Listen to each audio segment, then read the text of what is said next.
Dans la nuit du 23 août 1857, dans une plantation isolée de Louisiane, une femme de 103 ans a pris un couteau de cuisine et a tranché la gorge de 7 personnes pendant leur sommeil. Son nom était Edna, et pendant 86 ans, elle avait été leur propriété. Mais avant de découvrir ce qui s'est réellement passé cette nuit-là, abonne-toi à cette chaîne et laisse un commentaire pour nous dire de quelle ville tu nous écoutes. Cette histoire va te glacer le sang. Et je veux savoir où dans le monde mes auditeurs ont senti ce frisson monter le long de leur colonne vertébrale. L'histoire commence bien avant cette nuit sanglante, dans les terres humides et suffocantes du sud de la Louisiane, à environ 60 km au sud-ouest de la Nouvelle-Orléans. C'était une région où les plantations de canne à sucre s'étendaient à perte de vue, où l'air était épais de chaleur et du parfum lourd des magnolias, où le chant des cigales se mêlait au chant de travail des esclaves dans les champs. L'année était 1857, et même si l'abolition de l'esclavage était déjà une réalité dans plusieurs États du Nord, la Louisiane demeurait fermement ancrée dans son système esclavagiste, système qui avait fait la fortune de familles entières depuis des générations. La plantation en question portait le nom de Bellevue, un domaine qui s'étendait sur près de 1200 hectares de terre fertile. La grande maison, construite dans le style néocolonial typique de la région, se dressait au bout d'une allée bordée de chênes centenaires dont les branches formaient une voûte naturelle au-dessus du chemin. La façade blanche de la demeure brillait sous le soleil impitoyable de l'été, avec ses colonnes doriques imposantes et ses balcons en fer forgé qui témoignaient de la richesse de ses propriétaires. Derrière cette façade majestueuse se cachaient les quartiers des esclaves. Une série de cabanes en bois brut disposées en rangées parallèles, suffisamment loin de la grande maison pour que les cris et les pleurs ne dérangent pas le sommeil des maîtres. La famille qui possédait Bellevue se nommait Duranceau. Ils étaient originaires de France, descendants d'une lignée de négociants qui avaient fait fortune dans le commerce triangulaire au siècle précédent. Philippe Duranceau, le patriarche actuel en 1857, était un homme dans la cinquantaine, corpulent, le visage rougi par l'alcool et le tempérament violent typique de ceux qui exercent un pouvoir absolu sur d'autres êtres humains. Son épouse, Céleste, était une femme mince et pâle, constamment malade, qui passait la majorité de ses journées allongée dans sa chambre, les volets fermés, se plaignant de migraines et de vapeur.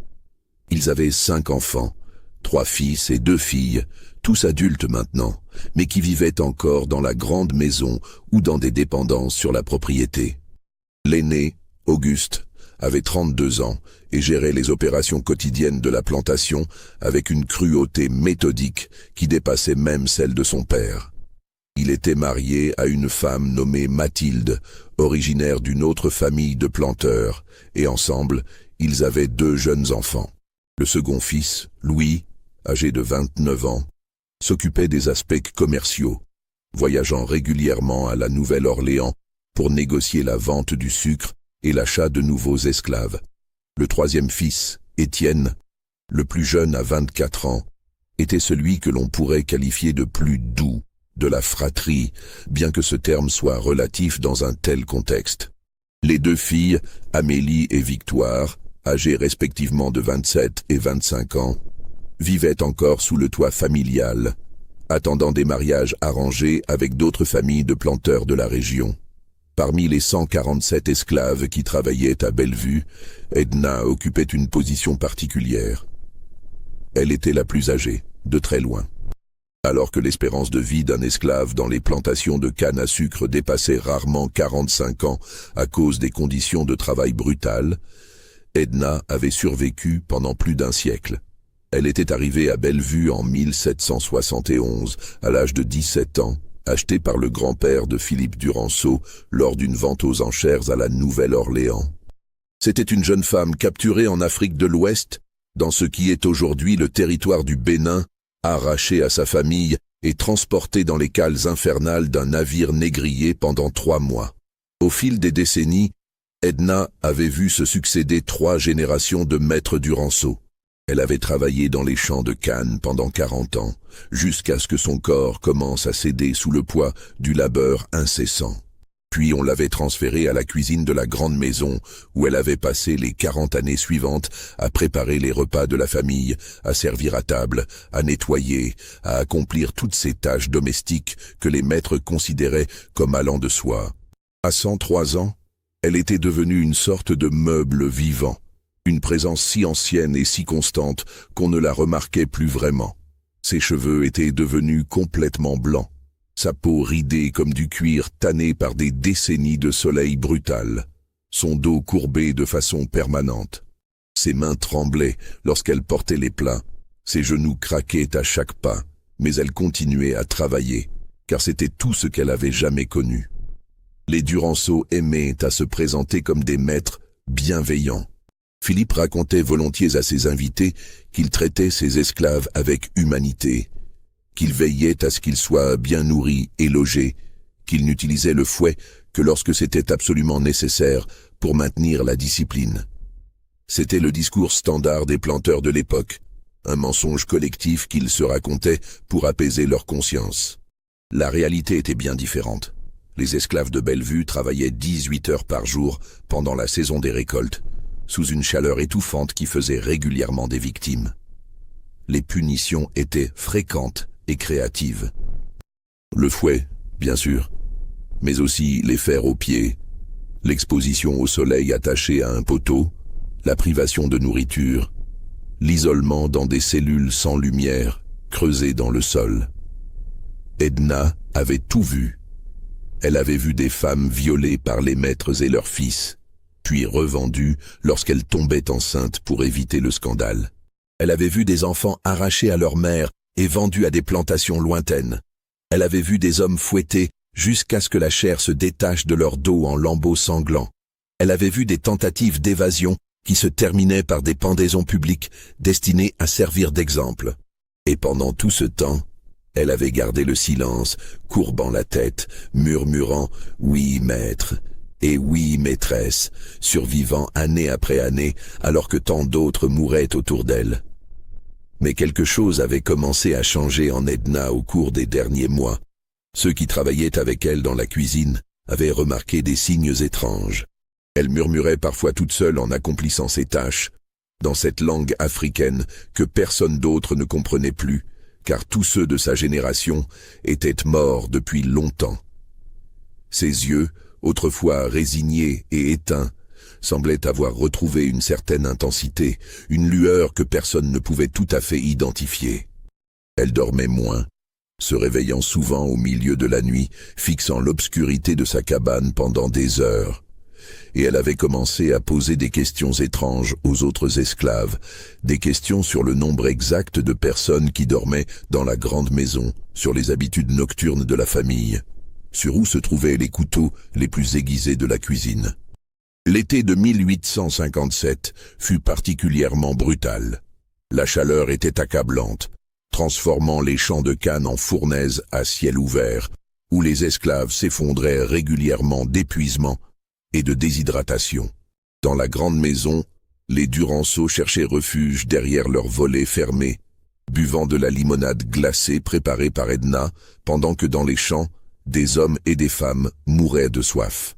Cette année-là, la récolte promettait d'être exceptionnelle, ce qui signifiait encore plus de travail, encore plus de pression, encore plus de violence pour maintenir le rythme de production. C'est en juillet que l'incident s'est produit, celui qui allait tout déclencher. Une jeune esclave nommée Clémentine, âgée de 16 ans, travaillait dans les champs depuis l'aube. C'était une fille mince et fragile, qui avait toujours eu une santé délicate. Vers 2 heures de l'après-midi, sous un soleil de plomb, elle s'est effondrée entre les rangées de cannes. Les autres esclaves ont voulu l'aider, lui apporter de l'eau, la mettre à l'ombre, mais le contremaître, un homme blanc nommé Boudreau, a refusé. Il a hurlé que personne ne s'arrêtait de travailler, que la fille était juste paresseuse, qu'elle simulait pour échapper au labeur. Lorsque Clémentine n'a pas pu se relever, il l'a fouettée, là, sous le soleil brûlant, devant tous les autres esclaves forcés de continuer à travailler comme si de rien n'était. Clémentine est morte 3 heures plus tard, toujours allongée dans le champ. Quand le contremaître s'est finalement rendu compte qu'elle ne bougeait plus, il a ordonné à 2 esclaves de transporter son corps jusqu'au quartier. Pas de médecin, pas de cérémonie, juste un corps de plus, une perte comptable à inscrire dans les registres de la plantation. Le soir même, on l'a enterré dans le petit cimetière non marqué derrière les cabanes, là où reposaient déjà des centaines d'autres esclaves morts à Bellevue au fil des décennies. Edna était la grand-mère de Clémentine. Enfin, pas biologiquement, car tous les enfants qu'Edna avait portés lui avaient été arrachés et vendus quand ils étaient petits, dans les années 1790. Mais dans la communauté des esclaves, où les liens de sang étaient constamment brisés par les ventes et les séparations, on créait d'autres liens. Edna avait veillé sur Clémentine depuis sa naissance, lui avait appris à marcher, à parler, à survivre. C'était sa petite fille de cœur, peut-être la dernière personne au monde qu'Edna aimait vraiment. Le soir de la mort de Clémentine, Edna ne pleura pas. Elle ne cria pas. Elle ne montra aucune émotion visible. Elle prépara le dîner de la famille Duranceau comme elle le faisait tous les soirs. Soupe de légumes, poulet rôti, purée de pommes de terre, haricots verts, tarte aux pêches pour le dessert. Elle servit à table avec ses mains tremblantes habituelles, remplissant les verres de vin, apportant les plats fumants, écoutant les conversations bruyantes de la famille qui riait et plaisantait sans même remarquer sa présence. Auguste Duranceau mentionna l'incident en passant entre 2 bouchées de poulet. Le contremaître a dû corriger une négresse paresseuse aujourd'hui. Elle a fait semblant d'être malade pour ne pas travailler. Finalement, il semble qu'elle soit morte. Faiblesse constitutionnelle, sans doute. Nous devrons en acheter une autre à la Nouvelle-Orléans le mois prochain. Philippe acquiesça, s'essuyant la bouche avec sa serviette. Ces nègres deviennent de plus en plus fragiles.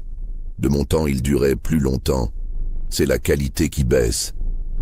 Les négriers ne font plus attention à ce qu'ils capturent en Afrique. Les filles gloussèrent. Louis parla des prix du marché. Céleste se plaignit de ses migraines. Et Edna, debout dans le coin de la salle à manger, immobile comme une statue, les regardait manger. Ses yeux qui avaient vu 86 ans d'horreur, étaient fixés sur eux avec une intensité nouvelle. Quelque chose s'était cassé en elle ce jour-là, quelque chose qui ne pouvait plus être réparé. Après le dîner, quand la famille se retira dans le salon pour prendre du cognac et fumer des cigares, Edna retourna à la cuisine. Elle nettoya la vaisselle méthodiquement, rangea les restes, essuya les surfaces. Puis, quand tout fut terminé, elle resta debout devant le bloc de boucher où étaient rangés les couteaux de cuisine. Il y en avait de toutes les tailles, de petits couteaux à éplucher, des couteaux de table, des couteaux à découper et un grand couteau de boucher avec une lame de 20 cm, aiguisé récemment par le forgeron de la plantation. Edna tendit sa main ridée et saisit le manche du grand couteau. Elle le soupesa, sentant son poids, testant son équilibre. Puis elle le remit soigneusement à sa place et sortit de la cuisine pour retourner à sa cabane. Mais quelque chose dans son regard avait changé. Pour la première fois en 86 ans, Edna n'était plus résignée. Elle avait pris une décision. Les semaines qui suivirent, la mort de Clémentine furent étranges à Bellevue. Une tension inhabituelle semblait planer sur la plantation. Quelque chose que les Duranceau ne percevaient pas, mais que les esclaves ressentaient profondément. Edna continuait son travail quotidien avec la même apparente docilité, mais ceux qui la connaissaient bien remarquaient des changements subtils. Elle parlait encore moins qu'avant, ce qui était déjà remarquable pour quelqu'un d'aussi silencieux.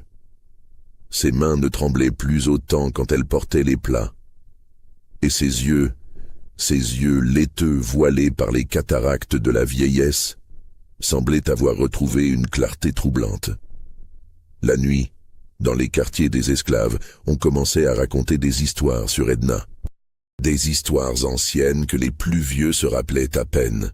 On disait que dans sa jeunesse, avant d'être capturée et amenée en Amérique, elle avait été une sorte de guérisseuse dans son village, une femme qui connaissait les plantes, les rituels, les secrets transmis de génération en génération. On disait qu'elle pouvait voir des choses que les autres ne voyaient pas, qu'elle pouvait sentir la mort approcher, qu'elle avait survécu si longtemps parce qu'elle possédait une force que personne ne comprenait vraiment. Ces histoires n'étaient que des murmures, des fragments de mémoire déformés par le temps et la souffrance. Mais elles circulaient, néanmoins, créant une aura étrange autour de la vieille femme courbée qui préparait les repas de la famille. Certains esclaves commencèrent à la regarder différemment, avec un mélange de respect et de crainte. D'autres évitaient son regard, mal à l'aise face à cette intensité nouvelle qui brûlait derrière ses yeux fatigués. Un soir, environ 3 semaines après la mort de Clémentine, un jeune esclave nommé Isaac trouva le courage d'approcher Edna alors qu'elle était assise seule devant sa cabane, regardant les étoiles. Isaac avait 22 ans, né à Bellevue, et comme beaucoup d'esclaves nés en captivité, il avait intériorisé une certaine résignation face à son sort. Mais la mort de Clémentine l'avait secoué. Il connaissait la jeune fille depuis l'enfance. Sa mort brutale et l'indifférence totale de la famille Duranceau face à cette tragédie avaient réveillé en lui quelque chose de dangereux. La colère. « Grand-mère Edna », murmura-t-il en s'asseyant à côté d'elle. Dans la communauté des esclaves, tous l'appelaient ainsi, même s'ils n'étaient pas liés par le sang. « Grand-mère Edna, que faisons-nous » Clémentine est morte. Elle était juste une enfant. Et ils ont ri. Ils ont ri pendant le dîner. Comment pouvons-nous continuer à vivre ainsi? Edna resta silencieuse pendant un long moment, ses yeux toujours fixés sur les étoiles. Quand elle parla finalement, sa voix était basse, presque un murmure, mais chaque mot portait un poids terrible. Pendant 86 ans, j'ai servi ces gens. J'ai vu leurs grands-parents mourir. J'ai vu leurs parents mourir. J'ai élevé leurs enfants, préparé leur nourriture, lavé leurs vêtements, nettoyé leurs déchets. Pendant 86 ans, j'ai courbé la tête et j'ai dit oui, maître. Oui, maîtresse. J'ai regardé mes propres enfants être vendus comme du bétail. J'ai vu des centaines de mes frères et sœurs mourir dans ces champs, dans ces cabanes, sous le fouet, sous le soleil. J'ai survécu parce que je pensais qu'un jour, peut-être, les choses changeraient. Mais rien ne change. Rien ne changera jamais. Pas tant qu'ils respireront. Isaac sentit un frisson lui parcourir l'échine.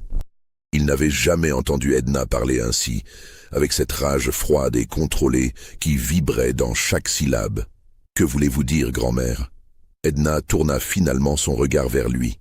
Dans l'obscurité, ses yeux semblaient briller d'une lueur étrange. « Je veux dire que j'ai 103 ans. Je veux dire que je n'ai plus rien à perdre. Je veux dire que je suis fatigué de courber la tête. Et je veux dire que Clémentine était la dernière personne en ce monde que j'aimais, et qu'ils l'ont tuée comme on écrase un insecte. » Un long silence tomba entre eux. Isaac voulait dire quelque chose, mais les mots restaient coincés dans sa gorge. Il sentait qu'il se trouvait à un moment charnière, que les paroles échangées cette nuit-là auraient des conséquences qu'il ne pouvait pas encore imaginer. « Que comptez-vous faire » demanda-t-il finalement, sa voix tremblante. Edna se leva lentement, ses vieux os craquant dans l'effort. Elle posa une main ridée sur l'épaule d'Isaac. « Moins tu en sauras, mieux ce sera. Mais écoute-moi bien, mon garçon, dans quelques semaines, les choses vont changer ici. Quand cela arrivera, tu ne poseras pas de questions. Tu resteras dans ta cabane, tu fermeras tes yeux, tu te boucheras les oreilles et tu ne diras rien à personne. Jamais. Tu comprends ?» Isaac hocha la tête, incapable de parler. Edna lui tapota l'épaule et retourna dans sa cabane, le laissant seul sous les étoiles, le cœur battant la chamade, se demandant ce qu'il venait d'entendre et s'il aurait dû l'empêcher ou l'encourager. Au cours des jours suivants, Edna commença à préparer son plan avec une minutie qui démentait son grand âge. Elle observait la routine nocturne de la famille Duranceau avec une attention nouvelle. Elle notait qui allait se coucher à quelle heure, qui fermait sa porte à clé et qui ne le faisait pas, qui dormait profondément et qui avait le sommeil léger. Elle mémorisait l'emplacement de chaque chambre dans la grande maison, le chemin le plus silencieux pour y accéder, les planches du plancher qui grinçaient et celles qui restaient muettes. Elle commença également à écouter plus attentivement les conversations de la famille pendant les repas. Elle apprit qu'Auguste et sa femme Mathilde dormaient dans la chambre principale à l'étage, avec leurs 2 enfants dans des chambres adjacentes. Philippe et Céleste occupaient l'ancienne chambre des maîtres au rez-de-chaussée, près du bureau. Louis dormait dans une dépendance séparée, à environ 50 mètres de la maison principale. Étienne, le plus jeune fils, occupait une chambre au premier étage, à côté de ses sœurs Amélie et Victoire, qui partageaient une grande chambre communicante. Edna calcula qu'il y aurait 7 personnes dans la maison principale cette nuit-là. Philippe, Céleste, Auguste, Mathilde, Étienne, Amélie et Victoire. Les 2 enfants d'Auguste ne comptaient pas dans ses plans. Ils étaient trop jeunes, trop innocents. Louis, dans sa dépendance, serait probablement hors de portée. Mais 7, c'était suffisant. 7 vies pour 86 ans de servitude, pour la mort de Clémentine, pour tous les autres qu'elle avait vus mourir. 2 semaines après sa conversation avec Isaac, Edna choisit sa date. Ce serait le 23 août 1857. Elle avait calculé que ce soir-là, les Duranceau organiseraient un grand dîner avec des invités d'une plantation voisine. Cela signifiait qu'ils boiraient beaucoup de vin, qu'ils se coucheraient tard et épuisés, qu'ils dormiraient profondément. Les conditions seraient idéales. Si ce récit te donne déjà des frissons, je t'invite à liker cette vidéo et à me dire dans les commentaires ce que tu penses qu'Edna va faire. Crois-tu qu'elle va vraiment aller jusqu'au bout? Reste avec moi, car l'histoire ne fait que commencer, et ce qui va se passer ensuite va te glacer le sang. Le 23 août 1857 était un samedi. La journée commença comme toutes les autres à belle vue, avec le son de la cloche qui réveillait les esclaves avant l'aube pour les envoyer dans les champs. Edna se leva de sa paillasse, son corps douloureux protestant contre chaque mouvement, et se dirigea vers la cuisine de la grande maison pour commencer ses tâches quotidiennes. Le dîner de ce soir-là devait être somptueux. Les invités étaient la famille Beauregard, des planteurs d'une propriété voisine, accompagnés de leur fille célibataire que l'on souhaitait présenter à Étienne Duranceau, dans l'espoir d'arranger un mariage avantageux pour les 2 familles. Edna passa toute la journée à préparer le repas. Soupe aux huîtres, rôti de bœuf, pommes de terre au gratin, asperges au beurre, salade de concombre, et pour couronner le tout, un gâteau aux noix de pécan recouvert de caramel. Pendant qu'elle travaillait, ses mains accomplissant mécaniquement les tâches qu'elles avaient répétées des milliers de fois, son esprit était ailleurs. Elle revoyait le visage de Clémentine, si jeune, si pleine de vie malgré les horreurs quotidiennes qu'elle endurait. Elle se rappelait ses propres enfants, vendus il y avait si longtemps qu'elle pouvait à peine se souvenir de leur visage. Elle pensait à tous ceux qu'elle avait aimés et perdus au fil des décennies, tous disparus dans le gouffre insatiable de cette institution monstrueuse qu'était l'esclavage.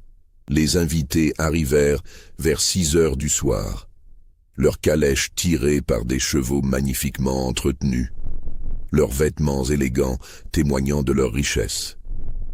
La famille Beauregard comptait 4 membres. Le père, Gustave, un homme imposant d'une 60aine d'années avec une barbe blanche soigneusement taillée. Sa femme Margot, une dame corpulente dont le visage conservait encore des traces de beauté fanée. Leur fils aîné Fabien, un jeune homme de 25 ans au regard arrogant. Et leur fille Rosalie, 19 ans, jolie mais timide, manifestement mal à l'aise dans son rôle de marchandise matrimoniale. Le dîner fut bruyant et joyeux, comme tous les dîners entre planteurs de cette époque. On parla affaires, prix du sucre sur le marché international, tensions politiques croissantes entre le Nord et le Sud concernant l'esclavage, dernier scandale mondain de la Nouvelle-Orléans. On but du vin français importé à grands frais, du cognac vieilli en fût de chêne, du champagne, pour célébrer les fiançailles officieuses d'Étienne et Rosalie, qui furent annoncées avec force toasts et félicitations. Edna servait, invisible, fantomatique, remplissant les verres, changeant les assiettes, important les plats. Personne ne la regardait vraiment. Elle était juste là, comme les meubles, comme le papier peint, une présence si familière qu'elle en devenait transparente. À un moment donné, Auguste renversa du vin sur la nappe et cria après Edna de venir nettoyer immédiatement, comme si c'était sa faute à elle. Elle s'empressa d'obéir, tamponnant la tâche avec un chiffon pendant qu'Auguste continuait sa conversation sans même remarquer sa présence. Le repas dura 3 heures. Quand il se termina enfin, les hommes se retirèrent au salon pour fumer des cigares et boire encore plus de cognac, tandis que les femmes allèrent au petit salon pour prendre le café et discuter de sujets que l'on jugeait appropriés pour les dames. Mode, domesticité, potin sur d'autres familles. Edna et 2 autres esclaves domestiques débarrassèrent la table et nettoyèrent la salle à manger, puis la cuisine. Le travail fut interminable. Il était près de minuit quand tout fut enfin rangé et propre. Les invités Beauregard partirent vers 1 heure du matin, légèrement titubants mais de bonne humeur. Philippe Duranceau les raccompagna jusqu'à leur calèche, échangeant des poignées de main vigoureuses et des promesses de se revoir bientôt. Puis, la grande maison commença à se vider. Céleste, fatiguée et se plaignant de ses éternelles migraines, monta se coucher dès le départ des invités. Auguste et Mathilde la suivirent peu après, ainsi que les filles Amélie et Victoire. Philippe resta un peu plus longtemps dans son bureau, examinant des documents concernant les finances de la plantation. Étienne, euphorique après les fiançailles annoncées, resta dans le salon à boire encore un verre de cognac, rêvant à son avenir matrimonial. Vers 2 heures du matin, la maison était enfin silencieuse. Toutes les lumières étaient éteintes, à l'exception d'une lampe à huile dans le bureau de Philippe qui finissait ses paperasses. Dans les quartiers des esclaves, la plupart dormaient déjà, épuisés par la longue journée de travail.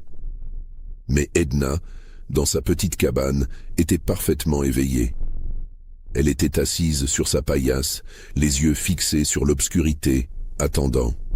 Elle attendit jusqu'à 3 heures du matin.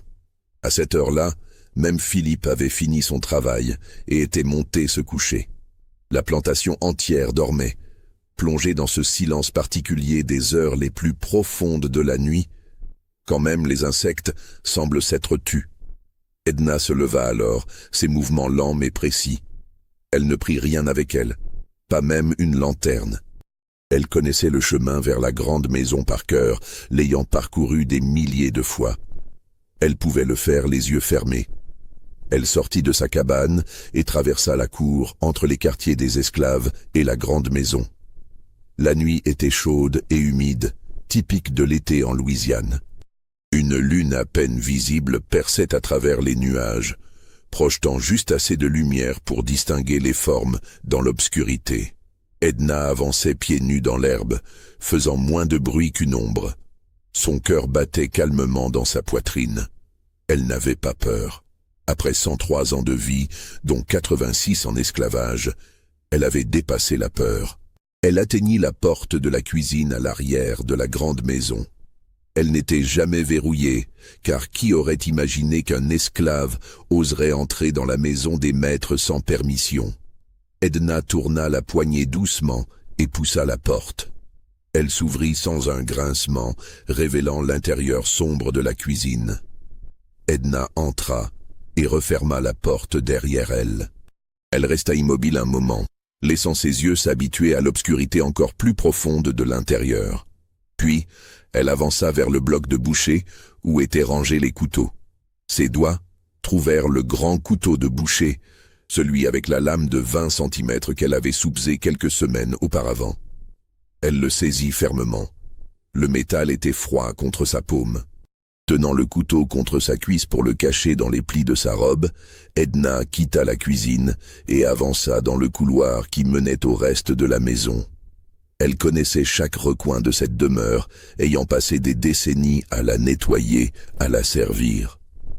Elle savait quelle planche du plancher grinçait, quel escalier craquait, où se trouvait chaque porte. Elle avançait comme un fantôme, silencieuse et déterminée. La première chambre sur le chemin d'Edna était celle de Philippe et Céleste, au rez-de-chaussée. Elle s'arrêta devant la porte fermée, écoutant. À l'intérieur, elle pouvait entendre les ronflements sonores de Philippe, un son qu'elle connaissait bien car elle l'entendait souvent quand elle nettoyait le couloir pendant la journée. Céleste, elle, dormait dans un silence fragile, interrompu de temps en temps par de petits gémissements causés par ses migraines persistantes, même dans le sommeil. Edna posa sa main libre sur la poignée de la porte. Son cœur battait plus vite maintenant, non de peur, mais d'une anticipation terrible. C'était le moment. Après 86 ans, c'était enfin le moment où elle allait reprendre un peu de contrôle, où elle allait faire quelque chose qui comptait, où elle allait rendre une fraction de la douleur qu'on lui avait infligée. Elle tourna la poignée lentement, doucement. La porte s'ouvrit sans bruit, révélant l'intérieur obscur de la chambre. Edna entra, laissant ses yeux s'adapter à la faible lumière qui filtrait à travers les rideaux. Elle pouvait voir les formes des deux corps dans le grand lit à baldaquin qui dominait la pièce. Philippe était sur le dos, sa bouche ouverte, d'où s'échappaient ses ronflements. Céleste était recroquevillée sur le côté, tournée vers la fenêtre. Edna avança jusqu'au lit, ses pieds nus ne faisant aucun bruit sur le tapis épais. Elle se tint debout près de Philippe, regardant cet homme qui l'avait possédé comme on possède un meuble, qui ne l'avait jamais regardé comme un être humain, qui avait ri le jour de la mort de Clémentine. Elle leva le couteau, sa main ne tremblait plus. Ce qui se passa ensuite, Edna l'accomplirait avec une efficacité terrible qui témoignait de ses 103 ans de connaissance intime de la vie et de la mort. Elle savait où couper pour que ce soit rapide, pour que la victime n'ait pas le temps de crier, de se débattre, de réveiller les autres. Elle avait vu assez d'animaux abattus dans son existence pour comprendre la mécanique de la mort. Le couteau descendit rapidement, une fois, deux fois. Philippe eut à peine le temps de se réveiller, ses yeux s'ouvrant dans la confusion avant que l'obscurité finale ne l'emporte. Céleste, réveillée par le mouvement dans le lit, commença à se retourner, sa bouche s'ouvrant pour poser une question ou pousser un cri. Mais Edna était déjà là, et le couteau fit son travail avant qu'aucun son ne puisse sortir. Le silence qui suivit était absolu. Edna resta debout près du lit, regardant ce qu'elle venait de faire. Elle ne ressentait ni remords, ni satisfaction. Seulement une étrange vacuité, comme si elle venait de franchir une frontière invisible, au-delà de laquelle les émotions normales n'avaient plus cours. Elle essuya la lame du couteau sur les draps du lit, puis quitta la chambre aussi silencieusement qu'elle y était entrée. Dans le couloir, elle s'arrêta un moment, écoutant. La maison restait plongée dans le silence. Personne n'avait entendu. Personne ne savait. Edna prit une longue inspiration et avança vers l'escalier qui menait à l'étage supérieur. Les marches de l'escalier étaient un défi. Edna les avait montées et descendues des milliers de fois, mais jamais dans de telles circonstances. Jamais avec ce poids terrible dans ses mains et dans son cœur. Elle monta lentement, testant chaque marche avant d'y poser son poids, évitant celle qu'elle savait grinçante. Cela lui prit plusieurs minutes pour atteindre le palier du premier étage, mais elle y parvint, sans faire de bruit. À l'étage, il y avait 4 chambres. Celle d'Auguste et Mathilde avec leurs enfants, celle d'Étienne, et celle partagée par Amélie et Victoire. Edna se dirigea d'abord vers la chambre d'Auguste. De tous les Duranceau, c'était lui qu'elle haïssait le plus. Philippe était cruel par tradition et habitude, mais Auguste était cruel par nature, avec une créativité dans la violence qui dépassait même celle de son père.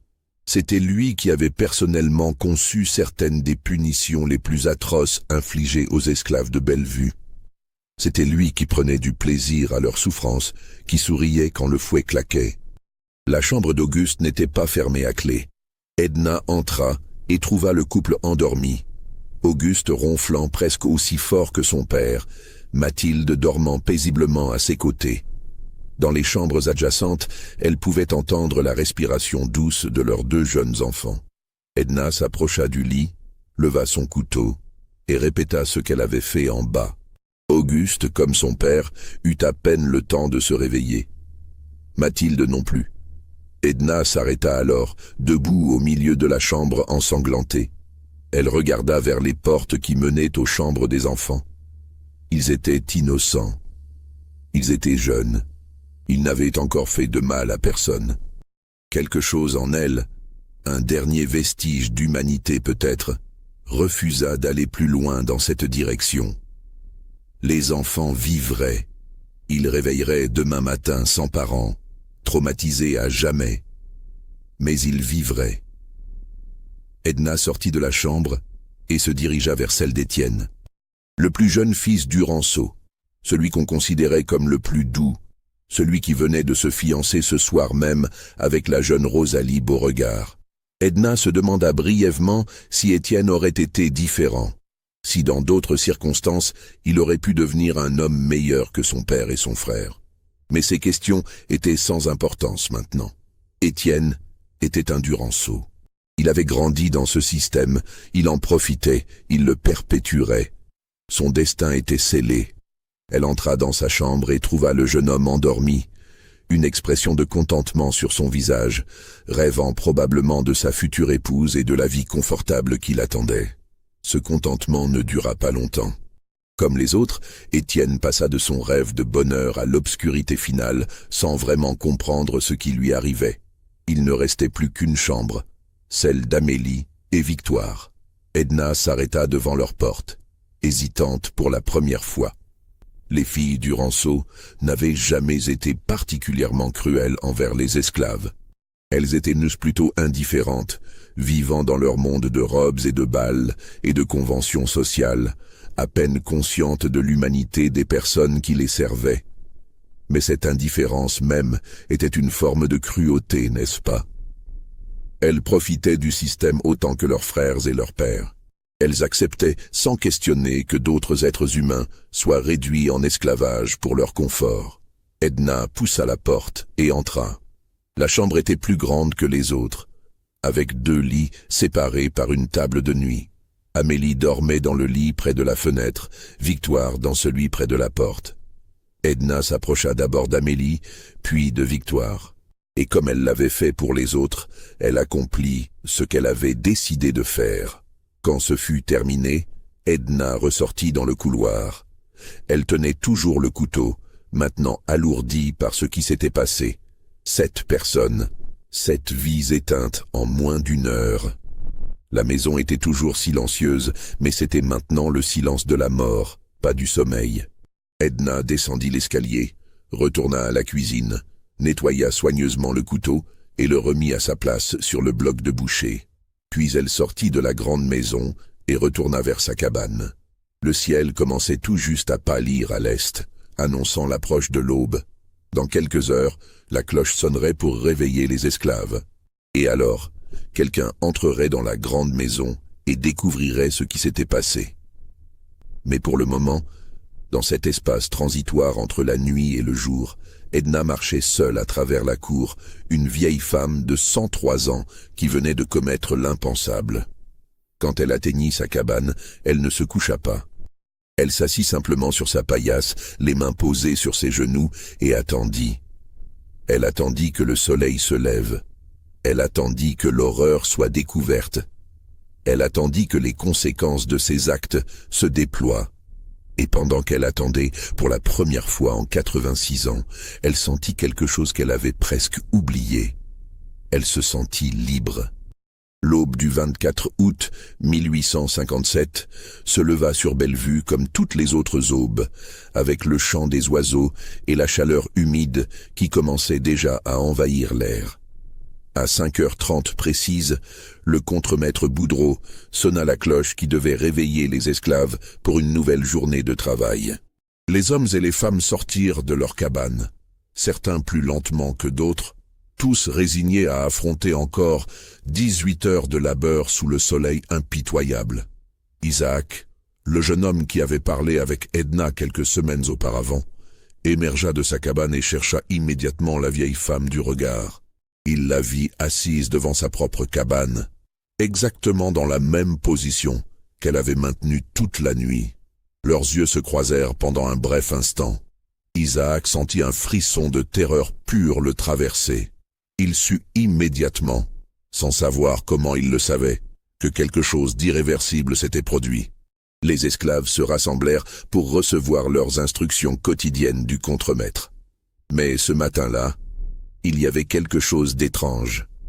Normalement, Philippe Duranceau ou son fils Auguste sortaient de la grande maison vers 6 heures pour superviser la répartition des tâches.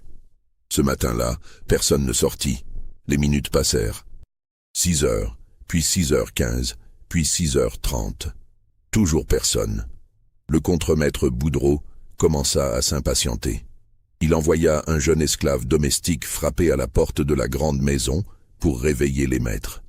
Le garçon, nerveux à l'idée de déranger la famille, s'approcha timidement de la porte principale et frappa. Pas de réponse. Il frappa plus fort. Toujours rien. Perplexe, il essaya la poignée et constata que la porte n'était pas verrouillée. Il l'ouvrit et entra dans le hall d'entrée. « Maître Philippe » appela-t-il d'une voix hésitante. « Maître Auguste » Le silence lui répondit.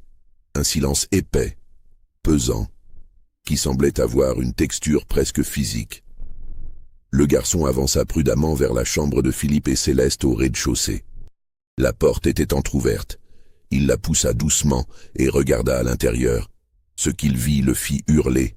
Un hurlement strident, perçant, qui déchira le silence de la matinée et figea tous ceux qui l'entendirent. Le contremaître Boudreau se précipita vers la maison, suivi de plusieurs autres personnes. Ils trouvèrent le garçon effondré dans le couloir, tremblant violemment, incapable de parler. Boudreau entra dans la chambre et vit la scène horrible. Il ressortit immédiatement, le visage aussi blanc que du papier, et vomit dans le couloir. Puis, reprenant un semblant de contrôle, il courut vers l'étage supérieur. Ce qu'il découvrit dans les chambres du premier étage le fit comprendre l'ampleur de l'horreur. Ce n'était pas un meurtre, c'était un massacre. Toute la famille Duranceau, sauf les 2 jeunes enfants qui dormaient encore innocemment dans leur chambre, avaient été assassinés pendant leur sommeil. La nouvelle se répandit comme une traînée de poudre. En moins d'1 heure, la plantation entière était en état de choc. Le contremaître envoya un messager à cheval vers la ville la plus proche pour alerter les autorités. D'autres messagers furent dépêchés vers les plantations voisines. Louis Duranceau, qui avait dormi dans la dépendance séparée et avait donc échappé au massacre, émergea pour découvrir que toute sa famille avait été anéantie en une seule nuit. Les esclaves, rassemblés dans la cour, observaient tout cela avec un mélange de terreur et de stupéfaction. Qui avait pu faire une chose pareille? Comment était-ce possible? La grande maison était à moins de 100 mètres de leur quartier. Comment quelqu'un avait-il pu entrer, tuer 7 personnes et ressortir sans que personne n'entende quoi que ce soit? C'est Louis Duranceau, fou de douleur et de rage, qui pensa le premier aux esclaves comme coupables potentiels. Après tout, qui d'autre aurait pu s'approcher de la maison sans éveiller les soupçons? Qui d'autre connaissait si bien la disposition des lieux? Il ordonna que tous les esclaves soient immédiatement rassemblés et fouillés. Les heures qui suivirent furent cauchemardesques. Les autorités locales arrivèrent vers midi. Le shérif du comté, un homme nommé Thibaudeau, accompagné de plusieurs adjoints et d'un médecin légiste. Ils examinèrent les scènes de crime et interrogèrent tout le monde. Louis insistait pour que tous les esclaves soient arrêtés et torturés jusqu'à ce que le coupable avoue. Le shérif, bien qu'également convaincu qu'il s'agissait du travail d'un esclave, était un peu plus méthodique dans son approche. Il fit interroger tous les esclaves un par un. Où était-il la nuit dernière? Avait-il entendu quelque chose d'inhabituel? Connaissait-il quelqu'un qui aurait pu vouloir faire du mal à la famille Duranceau? Les réponses étaient toutes similaires.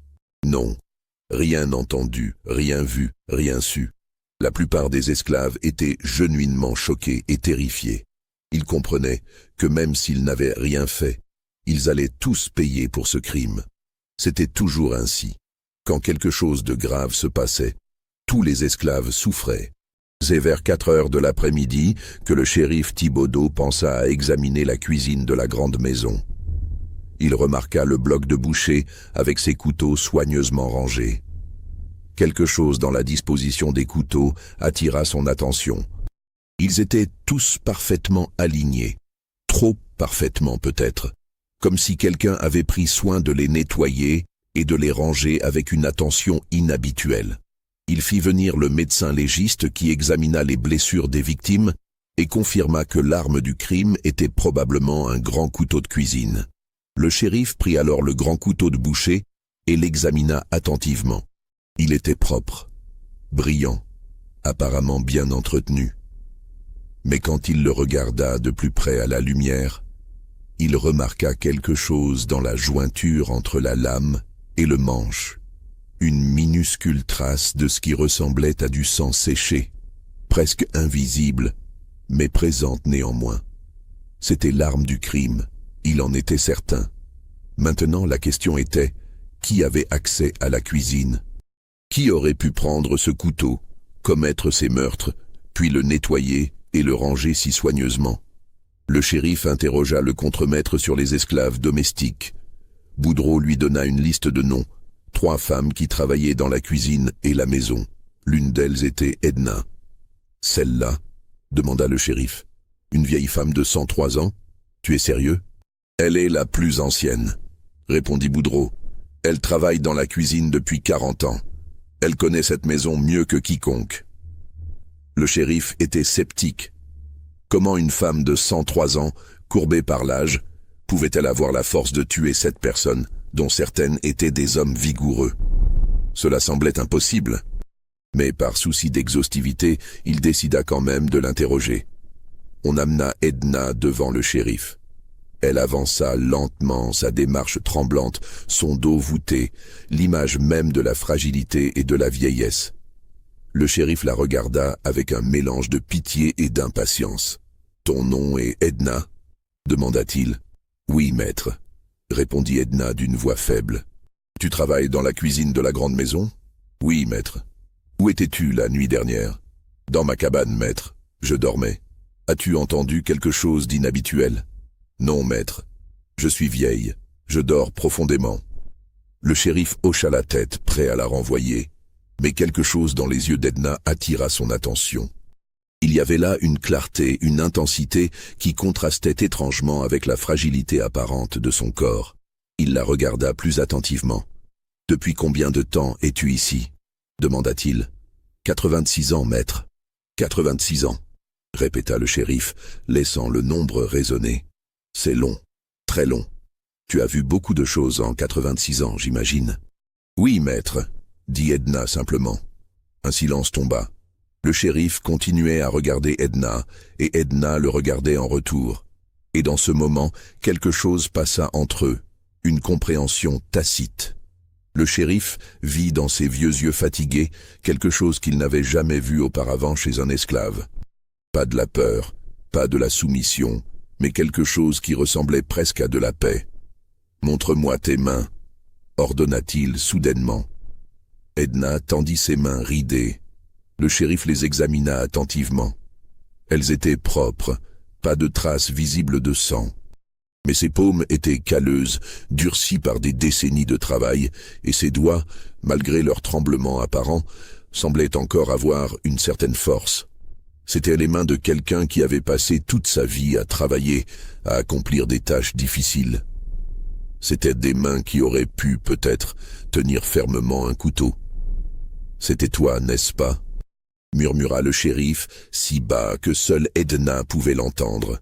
Edna ne dit rien pendant un long moment. Puis, lentement, presque imperceptiblement, elle hocha la tête. Le shérif recula d'un pas, secoué. C'était impossible, c'était incompréhensible. Comment cette vieille femme, qui pouvait à peine marcher sans trembler, avait-elle pu accomplir un tel acte? Mais en même temps, en regardant Edna, il comprit que c'était la vérité. Peut-être que c'était précisément parce que tout le monde la considérait comme inoffensive, comme à peine humaine, qu'elle avait pu réussir. Personne ne soupçonnerait jamais une esclave de 103 ans. « Pourquoi ?» demanda-t-il, bien qu'il connaisse déjà la réponse. Edna le regarda directement dans les yeux pour la première fois. « Ils ont tué Clémentine. Ils ont tué tous mes enfants. Ils ont tué des centaines des miens. Pendant 86 ans. Pourquoi pas ?» La simplicité brutale de cette réponse laissa le shérif sans voix.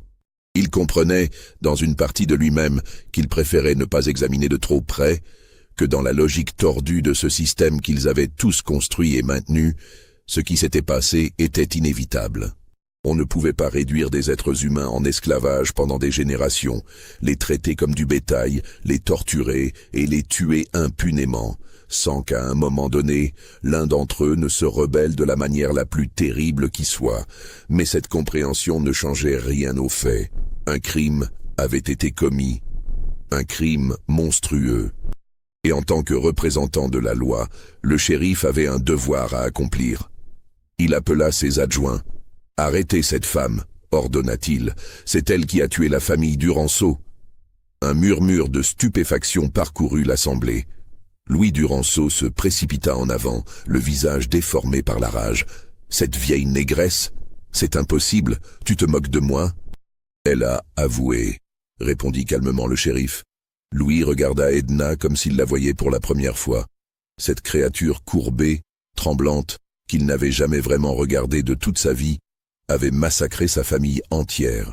L'absurdité de la situation le rendit presque fou. Il se jeta sur Edna, les mains tendues vers son cou, prêt à l'étrangler sur place. Les adjoints durent le retenir. « Elle sera jugée selon la loi », dit le shérif fermement. « Il y aura un procès. »« Un procès ?» cracha Louis. « Pour une négresse ? Elle devrait être pendue immédiatement. Mieux encore, elle devrait être brûlée vive pour ce qu'elle a fait. »« Il y aura un procès », répéta le shérif. Mais tout le monde savait que c'était une formalité. Le résultat était déjà connu. Une esclave qui avait tué 7 blancs, dont une famille entière de planteurs respectés, ne pouvait avoir qu'un seul destin.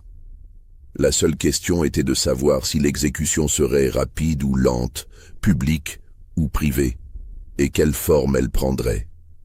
Edna fut emmenée, les mains attachées derrière le dos, vers un chariot qui l'emmènerait à la prison du comté. Alors qu'elle passait devant les autres esclaves rassemblés dans la cour, un silence absolu régnait. Personne n'osait parler, personne n'osait bouger. Mais tous regardaient. Ils regardaient cette vieille femme qui avait fait l'impensable, qui avait franchi la ligne que personne n'osait franchir. Certains la regardaient avec horreur, d'autres avec une sorte d'admiration terrifiée, d'autres encore avec une tristesse profonde, sachant que ce qui allait lui arriver maintenant serait pire que la mort elle-même.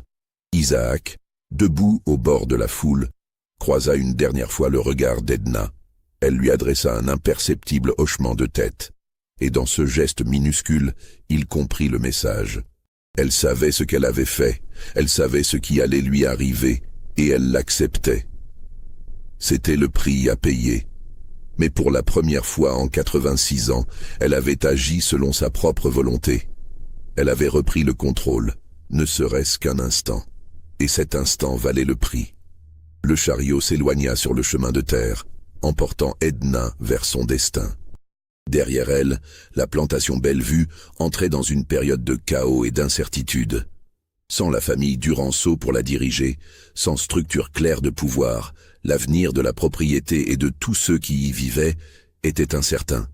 Mais cela, c'était pour demain. Pour aujourd'hui, il y avait juste le choc, l'horreur et l'incrédulité face à ce qui venait de se passer. Le procès d'Edna eut lieu 3 semaines plus tard, le 15 septembre 1857, dans le tribunal du comté.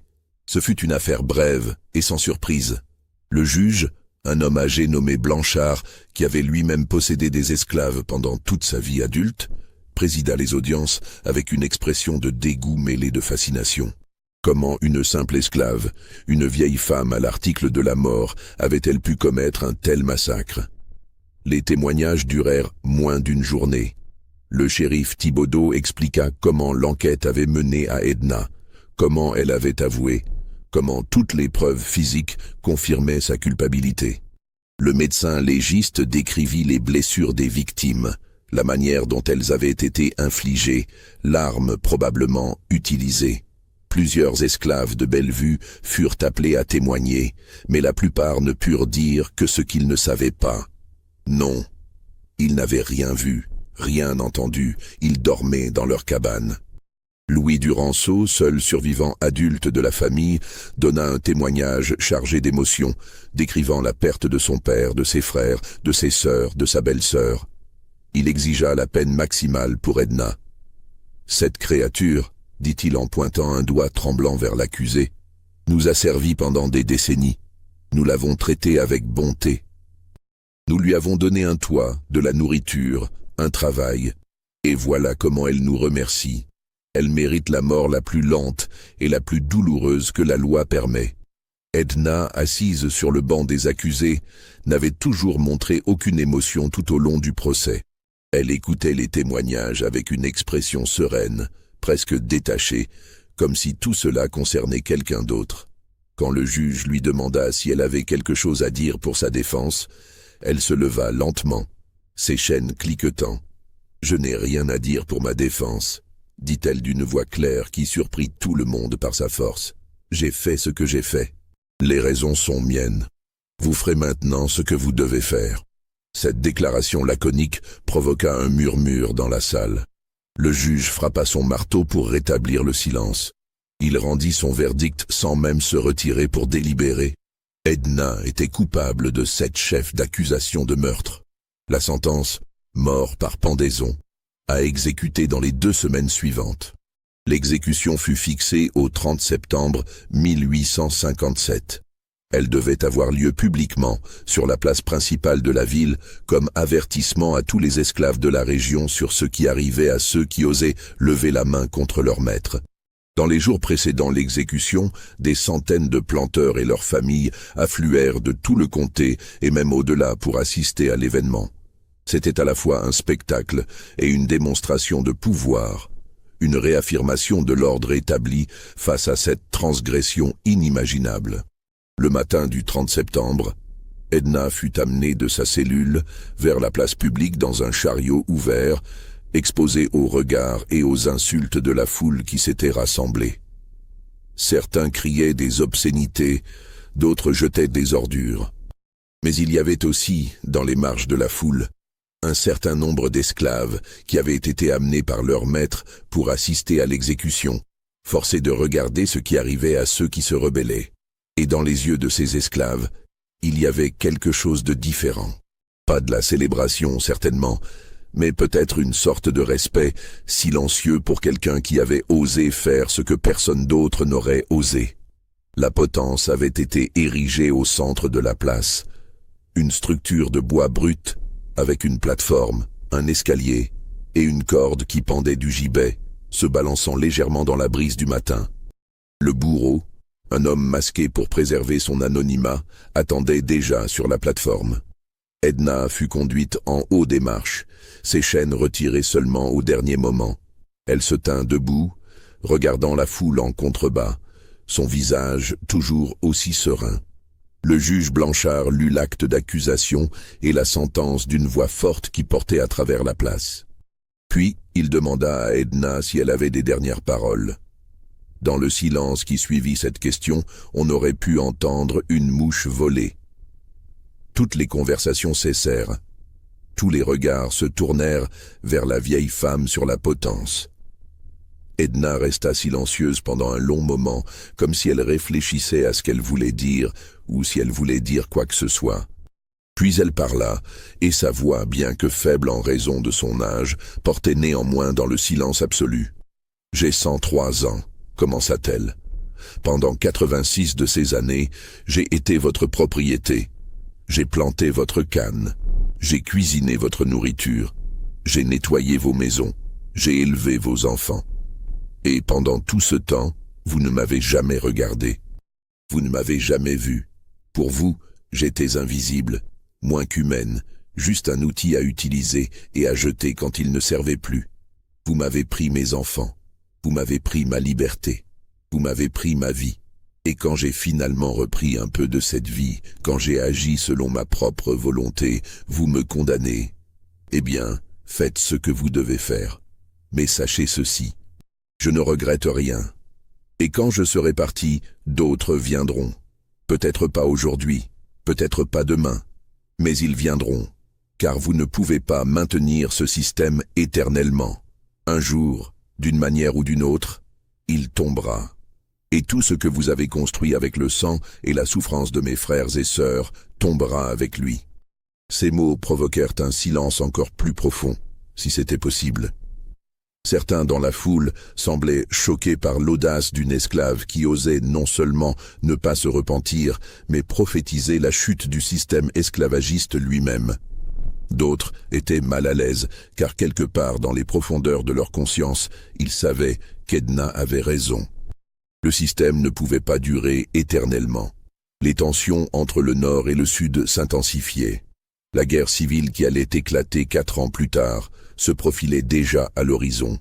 Le juge Blanchard, visiblement irrité par le discours d'Edna, fit un signe au bourreau. L'homme masqué s'avança, passa la corde autour du cou d'Edna et resserra le nœud. Edna ne résista pas, ne supplia pas, ne montra aucun signe de peur. Elle resta debout, droite malgré son grand âge, regardant droit devant elle. Le bourreau tira le levier. La trappe sous les pieds d'Edna s'ouvrit. Elle tomba. Et puis ce fut terminé. Après 103 ans de vie, dont 86 en esclavage, Edna mourut. Son corps fut laissé pendu pendant plusieurs heures comme avertissement, puis fut décroché et enterré dans une tombe non marquée, à l'écart, comme il était d'usage pour les criminels exécutés. Les semaines et les mois qui suivirent l'exécution d'Edna furent marqués par une atmosphère étrange à Bellevue et dans les plantations environnantes. La plantation elle-même tomba dans le chaos. Louis Duranceau, le seul membre adulte survivant de la famille, essaya de maintenir les opérations, mais il n'avait ni l'expérience ni l'autorité de son père et de son frère aîné. De plus, il était psychologiquement brisé par la perte de toute sa famille. Moins d'1 an après le massacre, il vendit la plantation à un consortium de négociants de la Nouvelle-Orléans et quitta la Louisiane pour toujours, incapable de continuer à vivre dans le lieu où sa famille avait été anéantie. Les esclaves de Bellevue furent dispersés, vendus à différentes plantations de la région. Mais l'histoire d'Edna les suivit. Elle devint une sorte de légende, racontée à voix basse dans les cabanes des esclaves, transmise de génération en génération. Certains la dépeignaient comme un monstre, une femme qui avait commis l'impensable. D'autres la voyaient comme une sorte de héroïne tragique, quelqu'un qui avait osé se rebeller contre l'oppression insupportable de l'esclavage, même si cela signifiait sa propre mort. Isaac, le jeune homme qui avait parlé avec Edna avant le massacre, fut vendu à une plantation dans une paroisse voisine. Il vécut jusqu'à la fin de la guerre civile et l'abolition de l'esclavage en 1865. Il eut des enfants et des petits-enfants, et à tous il raconta l'histoire de Mama Edna, comme on l'appelait maintenant. Mais il ne leur dit jamais qu'elle lui avait parlé de ses plans, qu'il avait su que quelque chose allait se passer. Ce secret, il l'emporta dans sa tombe. Quant à la grande maison de Bellevue, les nouveaux propriétaires essayèrent de la restaurer et de continuer les opérations de plantation. Mais quelque chose avait changé. Les esclaves qui y travaillaient parlaient d'une atmosphère oppressante, d'une sensation de malaise qui imprégnait les pièces où le massacre avait eu lieu. Certains prétendaient entendre des choses la nuit, des gémissements, des pas dans les couloirs, des portes qui s'ouvraient et se fermaient toutes seules. Étaient-ce les fantômes de la famille Duranceau? Ou était-ce la présence persistante d'Edna, accomplissant éternellement son acte de rébellion ultime? La maison elle-même ne survécut pas longtemps. Pendant la guerre civile, elle fut incendiée lors d'un raid de l'armée de l'Union en 1864. Les ruines fumantes restèrent comme un monument à ce qui s'était passé là, un rappel sinistre de la violence qui sous-tendait tout le système esclavagiste. Aujourd'hui, il ne reste rien de Bellevue. Le site a été avalé par la nature, recouvert par la végétation luxuriante de la Louisiane. Seuls quelques historiens locaux connaissent l'emplacement exact où se trouvait autrefois la plantation. Mais l'histoire d'Edna, elle, n'a jamais complètement disparu. Elle fut consignée dans les archives judiciaires du comté, dans les journaux de l'époque qui rapportèrent le massacre et le procès avec un mélange d'horreur et de fascination. Elle fut transmise oralement dans la communauté afro-américaine de Louisiane, devenant au fil du temps un mélange de faits historiques et de folklore. Et de temps en temps, des chercheurs la redécouvraient, stupéfaits par cette histoire extraordinaire d'une femme de 103 ans qui avait tué 7 personnes dans un acte de vengeance désespéré contre un système qui l'avait opprimé pendant presque toute sa vie. La question qui hante encore ceux qui connaissent cette histoire est: était-ce de la justice ou était-ce du meurtre? Edna avait-elle le droit moral de faire ce qu'elle avait fait? Les Duranceau, aussi cruels qu'ils aient été, méritaient-ils la mort? Et qu'en est-il des filles, Amélie et Victoire, qui n'avaient jamais été particulièrement violentes, juste indifférentes? Auraient-elles dû vivre? Ces questions n'ont pas de réponse facile. Ce qui est certain, c'est que l'histoire d'Edna nous force à confronter les horreurs de l'esclavage d'une manière viscérale et personnelle. Elle nous montre que derrière les statistiques et les analyses historiques, il y avait des êtres humains réels qui souffraient, qui enduraient et qui parfois, poussés au-delà de ce que toute personne devrait avoir à supporter, se rebellaient de la manière la plus terrible qui soit. L'héritage d'Edna est complexe et dérangeant. Elle n'était ni une sainte ni un monstre, mais quelque chose de bien plus compliqué, un être humain poussé au-delà des limites de ce que l'humanité peut supporter, qui a choisi d'agir d'une manière qui défie toute compréhension simple. Son acte était à la fois compréhensible et inexcusable, justifié et monstrueux. C'était le produit d'un système qui déshumanisait systématiquement des millions de personnes, qui réduisait des êtres humains à de simples propriétés, qui permettait et encourageait des cruautés indicibles. Alors, que penses-tu de cette histoire? Crois-tu qu'elle s'est vraiment passée? Edna était-elle justifiée dans ses actes? Ou a-t-elle franchi une ligne qui ne devrait jamais être franchie, quelles que soient les circonstances? Laisse un commentaire ci-dessous pour partager tes réflexions. Si cette histoire t'a troublé, t'a fait réfléchir ou t'a donné des frissons, abonne-toi à cette chaîne et partage cette vidéo avec quelqu'un qui apprécie les histoires sombres et troublantes de notre passé. Car si nous ne nous souvenons pas de ces histoires, si nous ne les confrontons pas avec honnêteté et courage, nous risquons de répéter les horreurs qu'elles contiennent. Et maintenant, seul dans le silence qui suit cette histoire, peut-être te demanderas-tu: combien d'autres Edna y a-t-il eu? Combien d'autres histoires similaires sont enfouies dans les archives poussiéreuses, oubliées ou délibérément supprimées? Combien de voix silencieuses attendent encore d'être entendues, racontant des histoires de souffrance, de survie et de rébellion désespérée contre l'oppression? Ces questions continueront de te hanter longtemps après que tu auras fini d'écouter. Et c'est exactement comme ça que ça devrait être. Car c'est seulement en nous laissant être hantés par le passé que nous pouvons espérer construire un avenir meilleur.